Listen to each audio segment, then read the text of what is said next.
We have a parallel plate capacitor connected to a source of potential difference. So the capacitance is given, the potential difference is also given. And then we insert the dielectric between the plates of the capacitor. The question is, how does the energy stored in the capacitor change after we insert the dielectric?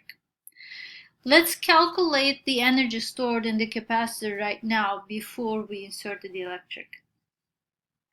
Potential energy is 1/2 CV squared. When we plug in the values, we get 2.37 times 10 to the negative third joule, or 2.37 millijoule. Note that the capacitance is 18.5 microfarad. Micro brings up a factor of 10 to the negative 6. Next, we insert the electric material of the electric constant equal to 4.25. Now let's recalculate the energy stored in the capacitor with the dielectric present. After the dielectric is inserted, the capacitance will increase by a factor of K, so the final value of capacitance is equal to K times initial value of the capacitance. And that's what we're going to use to calculate the final potential energy. V stays the same because it's the same battery that is connected to our capacitor. And here's the numerical result that we get for potential energy after the insertion of the dielectric. It's equal to 10.1 times 10 to the negative third joules, or 10.1 millijoules.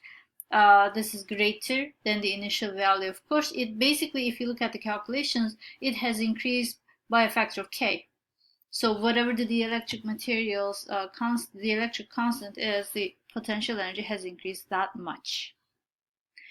Next, let's calculate the change in potential energy by how much it has increased. Change is defined as final value minus initial value, so we subtract the initial potential energy from the final potential energy, and we get 7.73 millijoules. As expected, this is positive because there has been an increase in potential energy. So by inserting the dielectric material, we have increased the ability of our capacitor to store energy. For a given potential difference, our capacitor is now able to store more energy with the presence of the dielectric.